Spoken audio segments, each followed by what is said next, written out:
हर हर महादेव आप सभी को। जैसा कि आप सभी को पता है 9 अप्रैल से हमारे चैत्र नवरात्र स्टार्ट है, हिंदू नव वर्ष स्टार्ट है। इस समय में हम कैसे पूजा सेवा करें, कैसे माता की भक्ति करें, कैसे माता को प्रसन्न करें, किस विधि से हमें पूजा करनी चाहिए, क्या क्या सामग्री हमें चाहिए होगी, कौन कौन लोग इस पूजा को कर सकते हैं। जो लोग पूर्ण रूप से घट स्थापना नहीं कर सकते वो लोग क्या करें, जो लोग सिर्फ मंत्र जाप करना चाहते हैं वो कौन से मंत्र का जप करें, जो लोग घट स्थापना करके पूजा सेवा करके मंत्र जप करना चाहते हैं वो लोग किस तरह से पूजा सेवा करें। तो आज मैं आपको डिटेल में इसके बारे में बताऊंगा, क्या क्या सामग्री आपको चाहिए होगी उसके बारे में बताऊंगा। मैं नोट करके रख रखा है कि आपको क्या क्या सामग्री की आवश्यकता होगी, क्योंकि कोई भी चीज़ हमसे मिस ना हो जाए, इसलिए मैंने नोट करके रखा हुआ है। ठीक है जी, तो चलिए शुरू करते हैं। तो जो आपको पूजन सामग्री चाहिए होगी वो मैं आपको बताता हूँ, आप नोट कर लीजिए।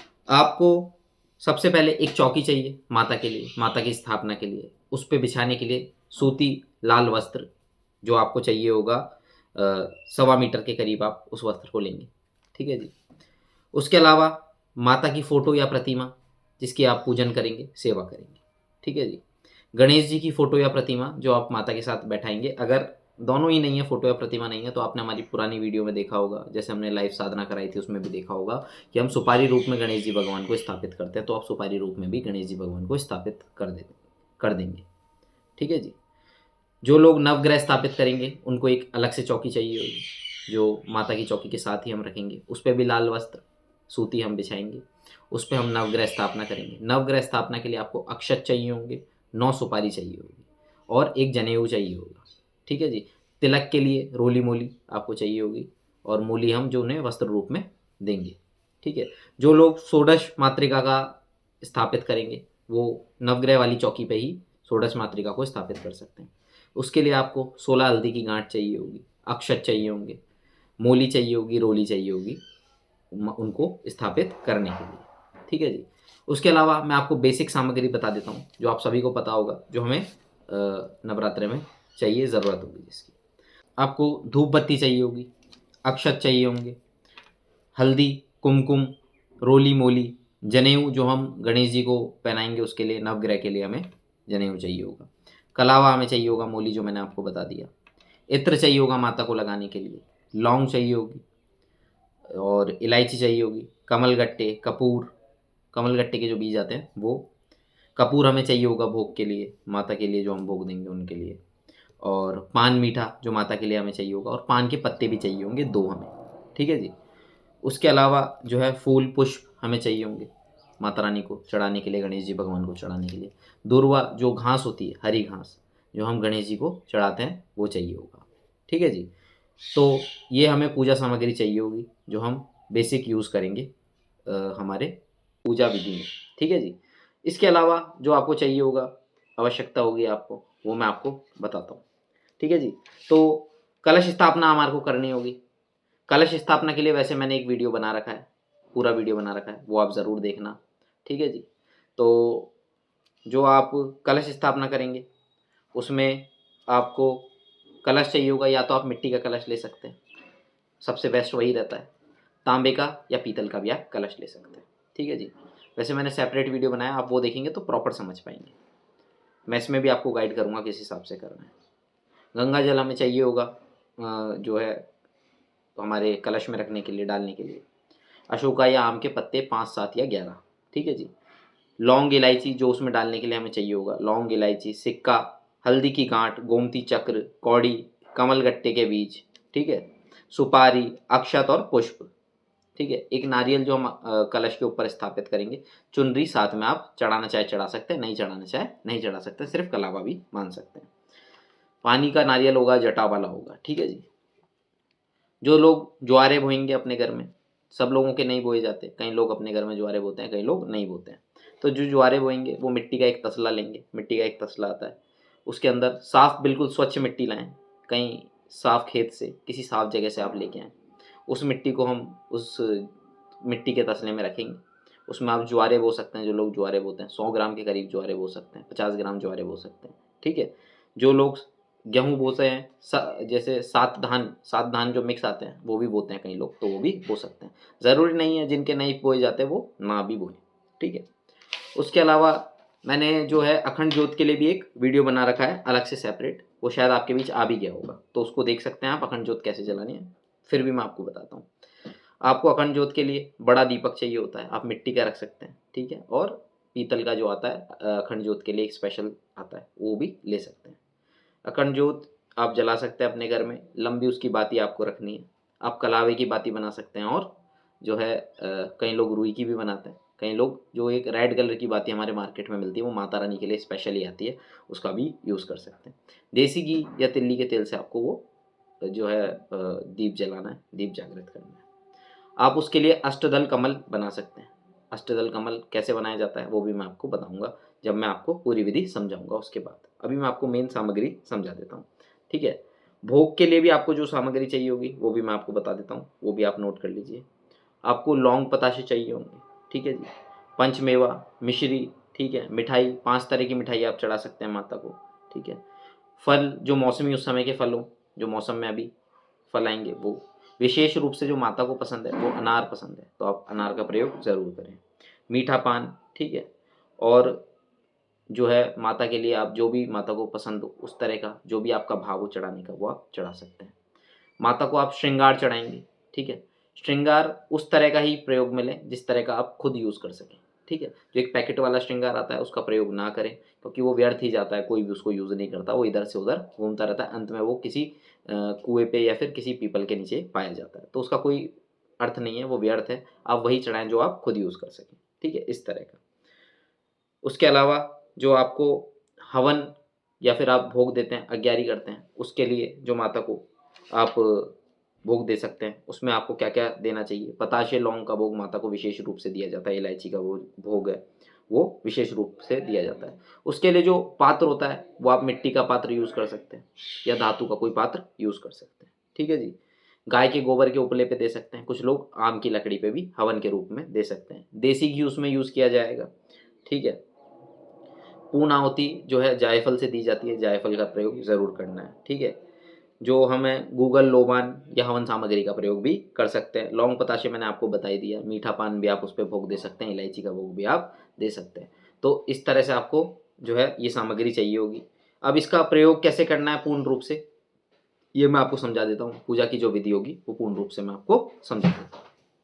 तो चलिए अब मैं आपके सारे कॉन्सेप्ट क्लियर करता हूँ, जो जो मैंने सामग्री बताई है इसका प्रयोग आप कैसे कर सकते हैं, किस प्रकार से कर सकते हैं, सब मैं आपको बताऊँगा, ठीक है।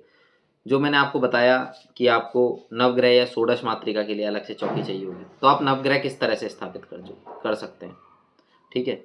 तो नवग्रह स्थापित करने के लिए आपको लाल वस्त्र के, जो आप चौकी पे बिछाया अपने लाल वस्त्र, उसके ऊपर 9 चावल की ढेरी लगाएंगे। 9 चावल की ढेरी लगा के आप ब्रह्मा विष्णु को याद करते हुए, नवग्रहों को याद करते हुए उनके ऊपर सुपारी रूप में नवग्रहों को स्थापित कर देंगे, ठीक है जी। जो हमने जनेऊ बताया, आप जनेऊ उनको पहना देंगे, उड़ा देंगे जी, ठीक है, जैसे धागे के रूप में। अगर आपके पास जनेऊ नहीं है तो आप सूती जो धागा होता है उसको 7 बार हाथ में लपेट के उसके ऊपर रख सकते हैं, ठीक है जी। फिर सभी नवग्रहों का हम तिलक करेंगे, ठीक है। तिलक करने के बाद कुमकुम से तिलक करेंगे। तिलक करने के बाद जो हम वस्त्र रूप में उन्हें जो है कलावा, जिसे मोली कहा जाता है, वो सबको जो है हम स्थापित करने के बाद उनके ऊपर वस्त्र रूप में रखेंगे, ठीक है जी। तो इस तरह से हमारी नवग्रह स्थापना हो जाएगी, ठीक है। अब षोडश मातृका जो लोग स्थापित करना चाहते हैं वो इसी तरह से अक्षत की, चावल की जो है 16 ढेरी लगाएंगे। 16 ढेरी लगाने के बाद वैसे फ़ोटो जो आपको साथ के साथ मिलती रहेगी, आप देखते रहेंगे वीडियो में, आपको साथ के साथ फ़ोटो मिलती रहेगी। जो षोडश मातृका है उसके लिए आप 16 ढेरी लगाएंगे, उस पे 16 हल्दी की गांठ हम स्थापित करेंगे माता के रूप में, षोडश मातृका के रूप में। उनके ऊपर कुमकुम से हम तिलक करेंगे। कुमकुम से तिलक करने के बाद उन्हें वस्त्र रूप में हम कलावा या मोली जो कहते हैं वो हम देंगे, ठीक है। इस तरह से हम उनको स्थापित करेंगे और नवग्रह और षोडश मातृका के ऊपर पुष्प अर्पित करेंगे, उनको प्रणाम करेंगे। तो इस तरह से तो हम इन दोनों चीज़ों का जो है षोडश मातृका और नवग्रह की स्थापना अपनी पूजा में कर सकते हैं। जो लोग कर सकते हैं वो ज़रूर करें, ठीक है जी। जो कलश स्थापना, इसके लिए मैंने डिटेल वीडियो बना रखा है, फिर भी मैं आपको बताता हूँ कि किस तरह से क्या करना है। जो कलश है आपको मिट्टी का या तांबे का ले सकते हैं, मैंने जैसे आपको बताया। आपको जो है उसके अंदर गंगा जल डालना है और स्वच्छ जल उसके साथ डालना है, ठीक है जी। उसके बाद आपको उसके अंदर 2 लौंग, 2 इलायची, 2 पताशे, ठीक है, या 1 पताशा आप डाल सकते हैं।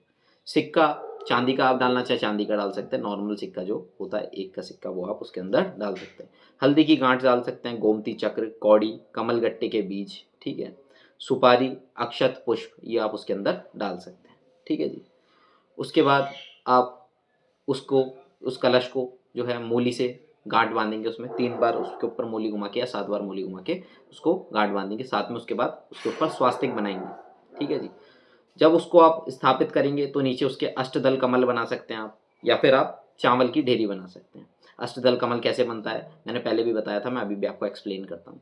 जो अष्टदल कमल बनेगा वो चावल की आप ढेरी लगाएंगे, उसमें उंगली से अपनी 8 दिशाएं बनाएंगे। अष्टदल कमल आपकी स्क्रीन पे भी आ जाएगा, इसी तरह से अष्टदल कमल बनाया जाता है 8 दिशा में, ठीक है जी। तो इस तरह से आप अष्टदल कमल बनाएंगे, उसके ऊपर ही इस कलश को स्थापित करेंगे। स्थापित कर लिया आपने, जो मैंने आपको विधि बताई सब आपने उसके अंदर डाल दिया, स्वास्तिक बना लिया, कलावा बांध दिया, ठीक है।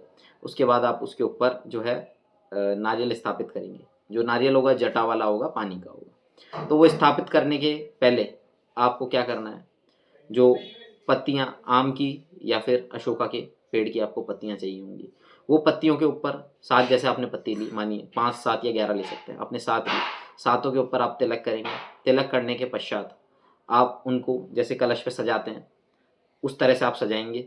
सजाने के बाद आप उसके ऊपर नारियल स्थापित करेंगे। नारियल का मुख आप अपनी तरफ भी रख सकते हैं या ऊपर की तरफ भी रख सकते हैं। नारियल के ऊपर भी आप 3 बार कलावा लपेटेंगे ब्रह्मा विष्णु को याद करते हुए, ठीक है जी। उसमें आपको गिठान नहीं मारनी है। इस तरह से आप कलश स्थापित करेंगे, ठीक है। और उसके ऊपर आप पुष्प अर्पित कर सकते हैं। कोई लोग नारियल के ऊपर लाल चुनरी उड़ाते हैं, वो भी उड़ा सकते हैं जी, नहीं उड़ाएंगे तो भी चलेगा। आपने जो कलावा बांधा है उससे भी कार्य पूर्ण हो जाता है। ज्वारे बोने के लिए आपको साफ मिट्टी चाहिए होगी, ठीक है। साफ मिट्टी में आप जौ को बोएंगे, उनको प्रथम दिन आप जल देते हैं, ठीक है। फिर 9 दिन में आप थोड़ा थोड़ा करके उनको जल देते हैं। इस तरह से आप ज्वारे अपने स्थापित कर सकते हैं, ठीक है जी। तो अब जो हम अखंड जोत जलाएंगे उसके लिए भी मैं आपको बता सकता हूँ। जैसे हमने सामग्री बता दी आपको, घी, देसी घी, जो बाती हमें चाहिए होगी, या आप रुई की रख सकते हैं, कलावे की, या जो है जो रेड कलर की बाती आती है उससे, ठीक है। तो आप अष्टदल कमल बनाएंगे, जैसा मैंने अभी आपको बताया था उस तरह का अष्टदल कमल बनाएंगे, या चावल की डेरी हम रख सकते हैं। उसके ऊपर हम जो है दीप को स्थापित करेंगे।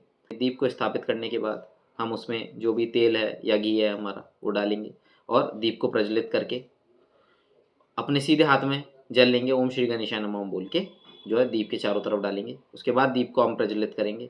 दीप को प्रज्वलित करने के बाद जो हम है अपने सीधे हाथ में जल लेके संकल्प लेंगे कि माता रानी हम ये अखंड दीप आपके लिए जला रहे हैं, ठीक है। इस अखंड दीप को स्वीकार करो, 9 दिन के लिए हम जला रहे हैं, जो भी आपकी मनोकामना हो वो भी आप बोल सकते हैं, ठीक है जी। तो इस तरह से आप करेंगे। अष्टदल कमल के ऊपर या चावल की डेरी के ऊपर आपको दीप स्थापित करना है, ठीक है। डिटेल में मैंने वीडियो बना रखा है, आप देख सकते हैं, ठीक है जी। तो जो पूजा की अंदर मैंने आपको भोग विधि बताई है, वो भोग भी आपको अंत में देना होगा, और जाप और पाठ भी आपको करना होगा। किस मंत्र का जप आपको इसके बीच में करना है ये भी मैं आपको बता देता हूँ। और जो लोग सिर्फ जप करेंगे, माता को घट स्थापित नहीं करेंगे, वो लोग भी जैसे ओम दुम दुर्गाय नमः ओम का जप कर सकते हैं, या माता काली के लिए ओम क्रीम कालिकाय नमः ओम का जप कर सकते हैं। दोनों के लिए जप सेम ही रहेगा, ठीक है जी। तो अगर आप हवन सामग्री के हिसाब से भोग देना चाहते हैं तो आप जो भी है मिट्टी के पात्र में या फिर धातु का जो पात्र आता है उसमें हवन के रूप में या अग्यारी के रूप में आप भोग दे सकते हैं।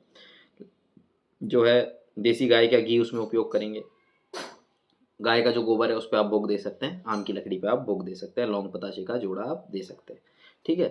तो आपको मैं विधि भी अब बता देता हूँ उसके बाद कि आपको किस तरह से पूजा स्टार्ट करनी है।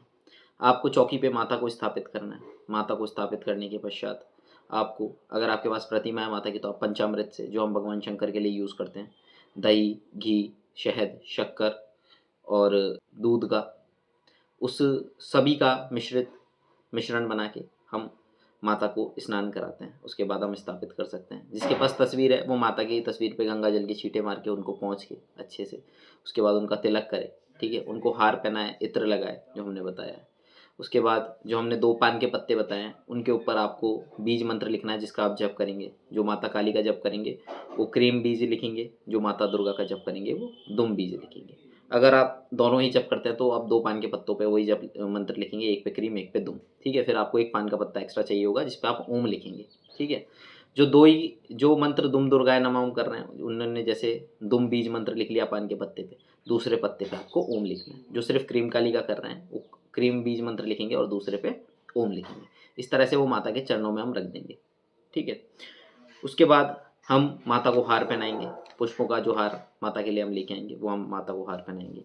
इत्र हमने माता को लगाई दिया है, जो है अक्षत उनके ऊपर जो है अर्पित करेंगे, उनको तिलक लगाएंगे, ठीक है। माता से प्रार्थना करेंगे कि माता रानी मेरे घर आओ, मेरे घर में स्थापित हो, ठीक है। हमने कलश स्थापना की विधि आपको बता दी है, इस तरह से आप कलश स्थापित करेंगे। उसके पश्चात उसके बाद षोडश मातृका और नवग्रह भी आपको स्थापित कर रहे हैं, जैसे मैंने आपको विधि बताई इसी प्रकार से, ठीक है जी। अब आपको क्या करना है, जो भी सेवा कर रहा है वो अगर अखंड ज्योत जला रहा है, षोडश मातृका रख रहा है या नवग्रह रख रहा है, तो इसी संकल्प में उसको सब कुछ बोलना है, ठीक है। अपने सीधे हाथ में जल लेना है, अक्षत लेने हैं और पुष्प लेने हैं, ब्रह्मा विष्णु महेश को याद करना है, अपने गुरु को याद करना है, ठीक है जी। हाथ में जल लेके अक्षत और पुष्प हमने जो ले रखे हैं सीधे हाथ में आपको लेने हैं और बोलना है, हे माता रानी, हम जो आपकी ये 9 दिन की 9 नवरात्रि की सेवा उठा रहे हैं इसको सफल बनाओ। फिर अपना नाम बोलना है, अपने पिताजी का नाम बोलना है, अपना गोत्र बोलना है और बोलना है कि आप इस तारीख से लेके इस तारीख तक पूरे 9 दिन माता की सेवा करेंगे। अगर आप व्रत रखते हैं तो इसी बीच में आपको बोलना है कि मैं इस 9 दिन व्रत भी रखूँगा या रखूँगी और इसमें क्या मैं भोजन लूँगा या लूँगी, ये आपको इसमें बता देना है, ठीक है जी। और आपको बताना है कि माता मैं आपके दर्शन प्राप्ति करना चाहती हूँ या मैं आपकी कृपा प्राप्त करना चाहता हूँ। जो भी आप इसमें चाहते हैं वो माता के समक्ष रखेंगे। आप सेवा में क्या क्या पाठ करेंगे, क्या क्या भोग देंगे, सब कुछ माता को आप बताएंगे कि माता मैं इस सेवा पूजा में आपको रोज़ भोग दूंगी, हवन के माध्यम से दूंगा भोग या हवन के माध्यम से भोग दूंगी, आप इसमें बता सकते हैं, ठीक है। और आपको मैं जो है रोज़ डेली इस समय में सेवा करूँगा और आपको जो है मैं आपका मंत्र जप करूँगा। जो लोग सप्तशती का पाठ करेंगे वो ये भी बोल सकते हैं हम सप्तशती का पाठ इस समय में करेंगे। तो इस तरह से आपको बोलना है, माता से जो है आपको बोलना है कि आपको हमारी ये सेवा सफल बनानी है, आपको हमारे ऊपर कृपा करनी है, आपको हमारे ऊपर करुणा करनी है। ये बोल के आप अपने सीधे हाथ का जल जमीन पे छोड़ देंगे। इस तरह से आपने संकल्प ले लिया। उसके पश्चात आप पूजा अपनी स्टार्ट करेंगे। माता के समक्ष बैठ के सीधी कमर करके कम से कम आपको 1 घंटा जप करना है। ओम दुम दुर्गाय नमः ओम का जप कर सकते हैं आप और ओम क्रीम कालिकाय नमः ओम का जप कर सकते हैं। ये जप आप माता के समक्ष बैठ के, माता के सामने बैठ के करेंगे कम से कम 1 घंटा। इस मंत्र जप को करने से पहले आपको भगवान शंकर का एक माला मंत्र ओम नमः शिवाय ओम मंत्र का जप ज़रूर करना चाहिए। ये आपकी जो है ऊर्जा बढ़ाएगा और आपको सुरक्षा भी प्रदान करेगा। इससे पहले अगर आप सुरक्षा चाहते हैं तो अपने गुरु को भी ज़रूर याद करें, अपने इष्ट को भी ज़रूर याद करें। इस तरह से आप मंत्र जप करेंगे। उस मंत्र जप के पश्चात आपको क्या करना है, जो है नवग्रह के ऊपर भी पुष्प डालने हैं, ठीक है। और जो हमारी षोडश मातृका उनके ऊपर भी पुष्प अर्पित करने हैं, ठीक है। उसके बाद आपको जो है भोग देना है। भोग के लिए जो मैंने सामग्री बताई थी उसका प्रयोग आप करेंगे। जो आपने हवन सामग्री ली है उसका प्रयोग आप करेंगे। जो आप मिट्टी के तसले में अग्यारी के ऊपर मतलब कंडों के ऊपर उपले, जो गाय के गोबर को कहा जाता है, उसके ऊपर देना चाहते हैं या आम की लकड़ी पे देना चाहते हैं, उस तरह से आप रखेंगे, ठीक है। और आप 2 लौंग, 2 बताशे का लौंग बताशे का जोड़े का भोग देंगे माता को। उसके बाद 2 इलायची का भोग देंगे माता को। लोग जावित्री का भोग देते हैं, वो जावित्री का भोग भी दे सकते हैं, माता को अति प्रिय है, ठीक है। जो भी आप फल लेके आएंगे उस फल का भी थोड़ा थोड़ा सा पार्ट हम अग्यारी पे भोग देंगे, मिठाई का भी थोड़ा थोड़ा पार्ट हम अग्यारी पे भोग देंगे। अगर आप माता के लिए घर पे भी कुछ बनाते हैं, पूड़ी हलवा वगैरह, वैसे वो नौमी अष्टमी में बनता है, उसके अलावा भी लोग जो लोग बना के चढ़ाना चाहते हैं वो लोग चढ़ा सकते हैं, ठीक है जी। मीठे पान का भी थोड़ा सा टुकड़ा हम माता को अग्यारी पे ही भोग देंगे, ठीक है। पंचमेवा उसका भी भोग हम अग्यारी पे ही माता को देंगे। पंचमेवा मतलब 5 तरह के ड्राई फ्रूट, ठीक है, उसका भी हम भोग देंगे। जो अनार है विशेष रूप से उसका भी भोग दें। और जायफल का भोग जो पूर्णाहुति के काम आता है, उससे आपकी आहुति पूर्ण होती है, वो बहुत बड़ी भेंट होती है माता के लिए, ठीक है जी। तो इसका भी भोग आप देंगे। और आप जैसे मैंने बताया मंत्र जप के बाद आप दुर्गा सप्तशती का पाठ कर सकते हैं। और भी जो लोग हैं वो कई तरह के पाठ कर सकते हैं। जो हमारा भोग होगा वो सबसे अंत में होगा। तो जो पाठ कर सकते हैं वो भी मैं आपको बता देता हूँ। दुर्गा चालीसा आप पाठ कर सकते हैं। माँ दुर्गा के 9 स्वरूप की कथा जो है उसका आप पाठ कर सकते हैं। नवरात्र कथा आप पाठ कर सकते हैं, ठीक है जी। इस तरह के पाठ आप माता के समक्ष कर सकते हैं, ठीक है। उसके पश्चात आप भोग देंगे जिस विधि से मैंने बताया आपको। तो इस तरह से पूर्ण रूप से आप माता की सेवा करें। अब ये आता है कि कौन लोग इनकी सेवा कर सकते हैं, कौन लोग नहीं। सभी जो भी माता से प्रेम करते हैं वो अपने घर में पूजा सेवा कर सकते हैं। जो जिन लोगों के घर में घट स्थापना नहीं होती वो लोग भी माता की सेवा कर सकते हैं, ठीक है जी। अगर कोई स्टार्ट करना चाहता है नया वो भी कर सकता है। और जो नहीं, जिनके यहाँ नहीं होती है वो मंत्र जप करके या नॉर्मल विधि से जैसे आपके घर में स्थापित होती है माता, उस तरह से ही करके माता की पूजा सेवा करें। माता भाव की है, तो आपके भाव की भूखी है माता, किसी और चीज़ की नहीं, तो उस तरह से आपके ऊपर कृपा ज़रूर करेंगी। ये विधि विधान है, इस विधि विधान को फॉलो करना चाहिए, उससे माता की विशेष कृपा आपके ऊपर होती है। ठीक है जी। जो लोग, जो महिलाएं इस समय में जिनको पीरियड्स हो जाते हैं, वो इस समय में पूजा कैसे करें? तो अगर उनको शुरुआत के दिनों में है, तो वो क्या करेंगी कि किसी और से स्थापित कराएंगे, घर के किसी भी सदस्य से, ठीक है, या उनके कोई भी जो नोन में है उनसे स्थापित करा सकते हैं। ठीक है, जब वो ठीक हो जाए तब वापस अपनी इसी विधि विधान से पूजा कर सकते हैं। अगर उनको मध्य में आ जाते हैं, तो उसके बीच में वो पूजा छोड़ के सिर्फ मानसिक रूप से जप करेंगी और किसी और से पूजा सेवा करवाएंगी। ठीक है जी। अगर उनको अंत में आते हैं तब भी वो इसी तरह से किसी और से सेवा करवा सकते हैं। ठीक है जी। तो आपको इस तरह से करना है। नौमी या अष्टमी को कन्याओं के हमें जो है आशीर्वाद लेना है, उनको भोजन कराना है। जो हमारे कंजकों को भोजन कराया जाता है, कन्याओं को, छोटे बच्चों को भोजन कराया जाता है, वो आपको कराना है। ठीक है जी। उनका आशीर्वाद लेना, उनके चरण स्पर्श आपको करने हैं। तो इस प्रकार से आपको पूजा सेवा करनी है। अब जो लोग सिर्फ मंत्र जप करना चाहते हैं वो भी कर सकते हैं। माता की कृपा आपको ज़रूर प्राप्त होगी। किसी और देवी देवता की आप पूजा पाठ करेंगे तो इस नवरात्र में आपको उनकी भी कृपा ज़रूर प्राप्त होती है जी। ये बात आप ध्यान रखें विशेष रूप से। कोई बालाजी महाराज की पूजा करता है, कोई भैरवनाथ की पूजा करता है, तो वो इस समय में भी माता की कृपा का पात्र बन सकता है, उसी समय वो मंत्र जप करके। ठीक है जी। तो आपको इसमें जो भी समझ नहीं आया वो आप हमसे पूछ सकते हैं। ठीक है, मैंने कोशिश की है कि मैं सारा आपको समझा पाऊँ। मैंने नोट डाउन करके सब कुछ रखा आप सभी के लिए कि मैं कुछ भी चीज़ भूलूँ ना, सभी चीज़ मैं आपको बताऊँ। जो हम गणेश जी स्थापित करेंगे उन पे भी हमें जो है जनेऊ धारण कराना है, और नवग्रह पे भी। ठीक है। अगर आपको कुछ भी समझना आता है या कुछ भी आपको पूछना है तो हमें कमेंट बॉक्स में पूछ सकते हैं, व्हाट्सएप पे हम पे संपर्क कर सकते हैं, और इस पूजा सेवा को सफल बना सकते हैं, माता रानी की कृपा के पात्र बन सकते हैं। इसी प्रकार आप सेवा पूजा करिए और भक्ति मार्ग में आगे बढ़िए। हर हर महादेव आप सभी।